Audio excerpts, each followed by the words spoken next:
So here's that big picture. Our passage is bookended by two ideas, right? We opened with the prophecy of the destruction of the temple. Not one stone will be left on top of each other, verse 2. And even though that's what gets the disciples talking, Jesus ends the passage not by saying, and that's when the temple will get destroyed. He moves the mark. Not with the temple, but with the gospel being taken to the whole world, verse 14. You see what he did there? When will this happen? When will this big thing come? He says, big thing, yeah.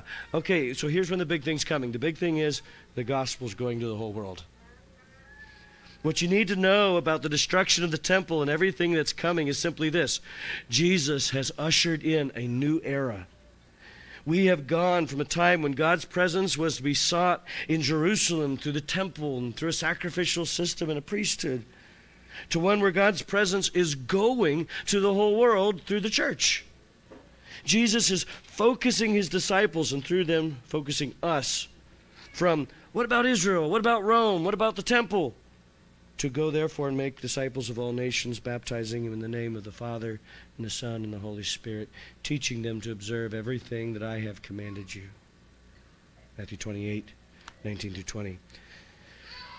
Don't let anything derail your calling to see the gospel taken to all nations and disciples raised up in every place. If you want to really summarize, Jesus is saying, yes, you're wondering about rocks and knocked over temples. Yes, crazy stuff's going to happen. Hard stuff's going to happen. Sinful, wicked stuff's going to happen.